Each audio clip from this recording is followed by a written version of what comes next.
Hi, welcome back to my channel. So if you have not noticed or you can't tell, I have a bougie ass upgrade. So I have a professional 4K camera and a ring light. So you hated my old iPhone quality videos that I used to post? Get ready because we have a new setup. I have a viewfinder now. Isn't that bougie? Like, I'm great. Also, if you have not seen my last video, I changed my hair color from red to blonde. It is a big difference, but I really like it. So it might stay for a little while. I could go back red. As you read in the title though, I am going to be telling a story time about my DUI. I did get a DUI. It is very disappointing, very sad.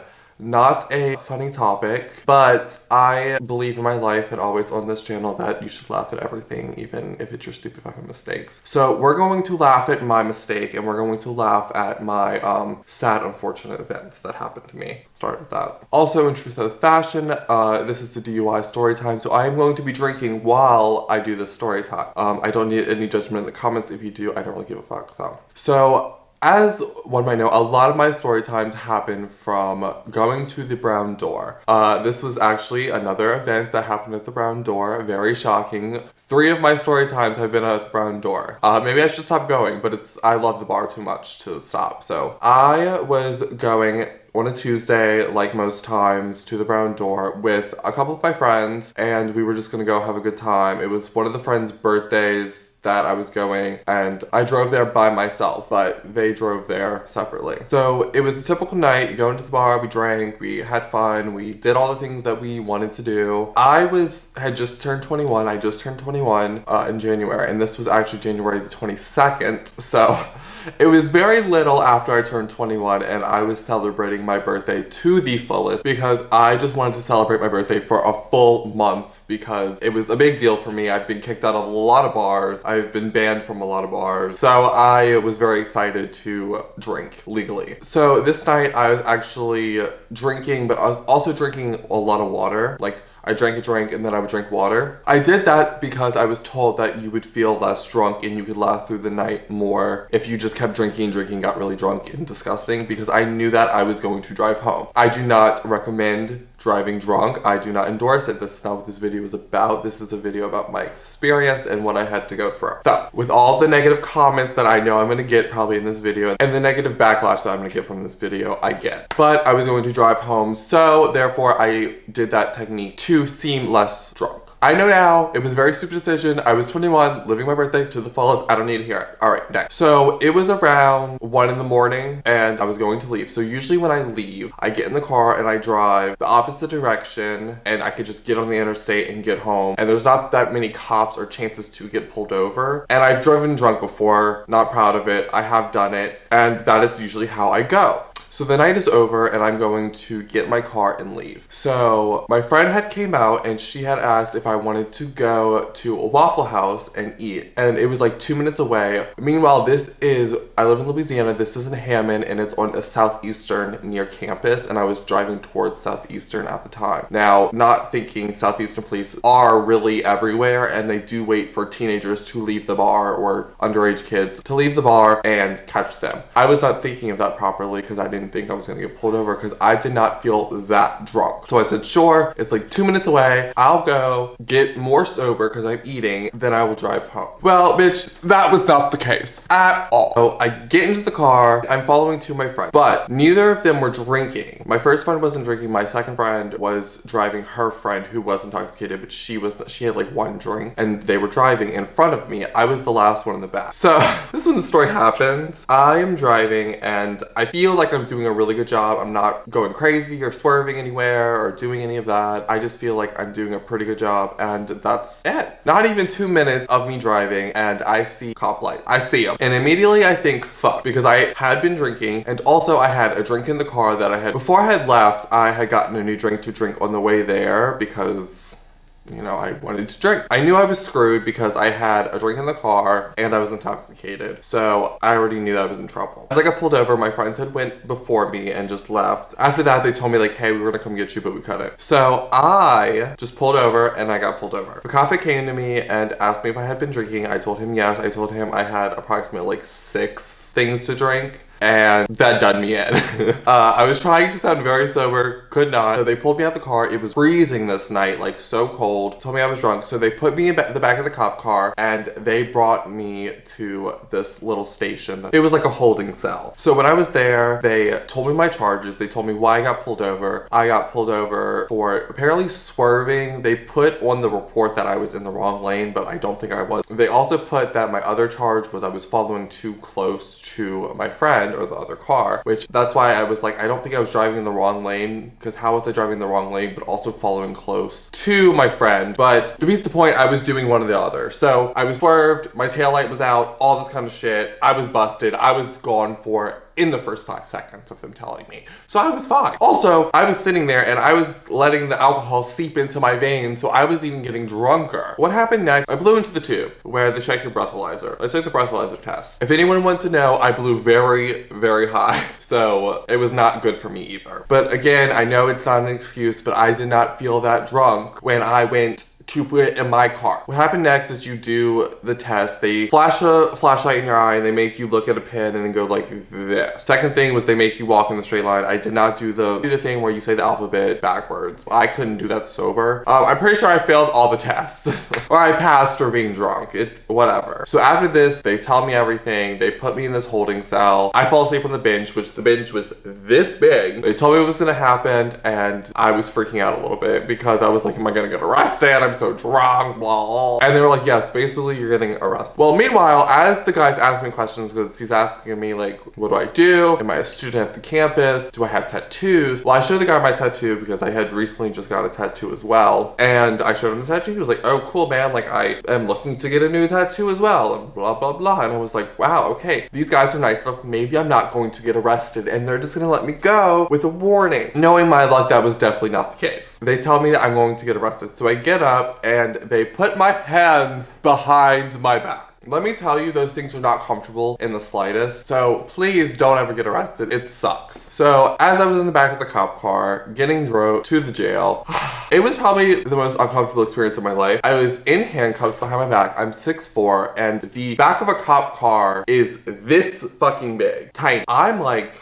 okay. I don't think they're trying to make it comfortable if I'm a felon or I'm breaking the law of any sort. Yes, I don't think they're gonna, have a fucking love seat with like flower petals and a glass of champagne next to you when you're getting brought to jail. But I'm just telling you my experience. After the guy gets me out the cop car, he says, all right, let's hurry this up because there is a police chase that's happening. I need to go and help with that. In my mind, I was like, why couldn't this happen, 30 minutes ago? The cop chases, so they're all gone, so I could have just went to Waffle House, got more sober, and then went the fuck home. But my luck, I get arrested before the big fucking police chase. It's my shit. It's my fault. I did it. I understand. So I go into jail. They take the handcuffs to me. I take all my stuff out of my pockets, all my belongings, and put them in a tray. I go through the little fucking scanner like they have at airports. Then they body search me. So they put me against the wall and they pat me down, make sure I don't have anything on me. And I was like, all right, they patted me down. Then you go into a room and to take your mugshot. So I have a mugshot. I can't find it. I would love to put it on a t-shirt for myself, but I can't find it. So I had to take a mugshot. You do the 1 to 2. Then I got to get a phone call, but you get multiple phone calls. They told me like just call somebody until you reach someone. So the first person I called was my roommate, Maddie. She did not answer the phone,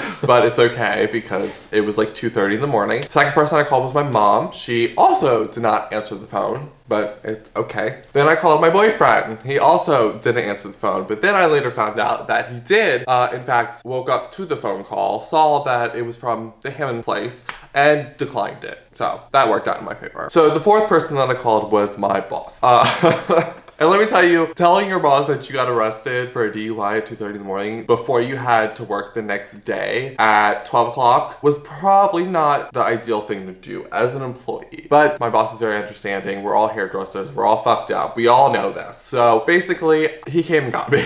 So after I made my phone call and I told my boss that I got arrested, he said he was gonna come get me, and I was like, okay. Meanwhile, I was still kind of drunk and I was just really tired at this point and I wanted to go fuck to sleep. But first, before I got to going to my fucking prison hole of a cell, I get to get strip searched. If you've never been strip searched before, it is the most awkward, uncomfortable, weirdest thing ever. So I go into the fucking laundry room with the door open, and he tells me to take off my clothes, except my underwear and my socks. So I lean over the fucking washer and dryer, and he pats me down on my butt and my socks. Then he tells me to pull my underwear down. I think you know where this is going. So I do, and then I have to squat and cough like I'm getting a fucking physical exam to see if there are drugs in my asshole. So let's just say I was not comfortable. But I did it, and thank God I was a little drunk because couldn't do it sober. I took my pants down, I squatted, and I coughed. But guess what? This isn't a Seth story without some embarrassment. I didn't have to just do it one time because apparently I messed up. So I had to squat with my privates hanging down and my butthole spread open 3 times in front of the officer with the door wide open in a jail laundry mat place. I was not too happy. But I finally did it, and I got to get out. But, you know, I said, this sucks because it sucked. And the guy was like, don't get arrested. Thank you very much for your knowledgeable advice. So after that, the guy that checked my asshole, you know, he has a great job, by the way, gets to go and get my fucking mattress and my blanket that I get to sleep on. The mattress looked like it was pulled out of the dumpster, that a homeless man was on it, squatted, shitted, tore it up some, and then put it in the jail. Then I get to take my mattress and my blanket that looks like Jabba the Hutt fucking procreated on it and go to sleep. At this point though, I was drunk and tired. So I got on the top bunk because there were 2 other people that got arrested underneath me. So this was already not a comfortable situation. Also, just like everything else in this story, the cell was this big. It was not big at all. Not saying, again, they have to make you fucking comfortable because you're in jail. So I sleep on my little mattress while I have, you know, my other 2 sleeping beauties underneath me farting and fucking snoring the whole damn time. I finally get woken up to them saying that my boss was there and I get to get out. So I get out, and, you know, then I get to see the other prisoners in the orange jumpsuit walking around looking at me like, oh, we get fresh meat. And I was like, bitch, now I'm about to get out of here. So then I get out, and that was the whole experience of the DUI and being in jail, which was not pleasant, but it was my mistake. I know it was my fault. Thank you so much to my boss for getting me out, by the way, too. If you watch this, David, I love you. Thank you very much. Let's talk about the aftermath of the DUI. I get my papers, I get all my things, and, you know, I get my charges against me, which I will tell you the charges. I got a DWI, I got driving too close to a vehicle, I got possession of an alcoholic beverage in my vehicle, and I got driving on the wrong side of the road. Also, I blew double over the legal limit, probably did not help me in the slightest. I also got my license taken away, so I have not been able to drive 3 months, which is literal hell. Again, roommate Maddie, thank you so much for driving me around. I love you so fucking much. But in all seriousness, I did make a joke out of this video, and I tried to laugh at it. But driving drunk is a serious thing. You get serious consequences when you drive drunk. I don't have a license, and with coronavirus going on, my court date got pushed back, so I don't know when that's gonna happen. I have serious fines that you have to pay, and, you know, I have to depend on other people, and it's on my record, and I might have to do community service, I have to maybe jail time. It is a very serious thing. It takes a lot of time and a lot of money and a lot of learning to go through something like this. Please, please, please, if you do watch this video, don't drive drunk, even if you think you can. I honestly thought that I could. Parents, my coworkers, everyone has told me don't drive drunk, and I was like, I'm invincible, I can do what I want, and I won't get pulled over. I've driven drunk in the past, and I never did. It only takes one time for it to literally ruin your life. But on that note, it also is a learning curve. I will never drive drunk again. I will Uber everywhere, and I will never do it again. So I think it is a good thing. It's a good learning experience, and just please don't do it. It sucks. You just heard what I had to go through. If you don't want a cop seeing your asshole, don't drive drunk. So that is the video. That is the story time. I really hope y'all all enjoyed it. Thank you to my boyfriend for setting up a new setup because he did this and it makes me look better. And again, please don't drink and drive. Just drink at home while we're under quarantine because this whole thing sucks anyway. And I'm on unemployment. So cheers to that. So thank you for watching the video. Please subscribe, please like. I'm going to be trying to post regularly on YouTube because I really miss doing it. I think it's really fun. And now that I do have more of a professional setup and not shitty fucking quality, please subscribe, please like. And I said that 800 times, so goodbye.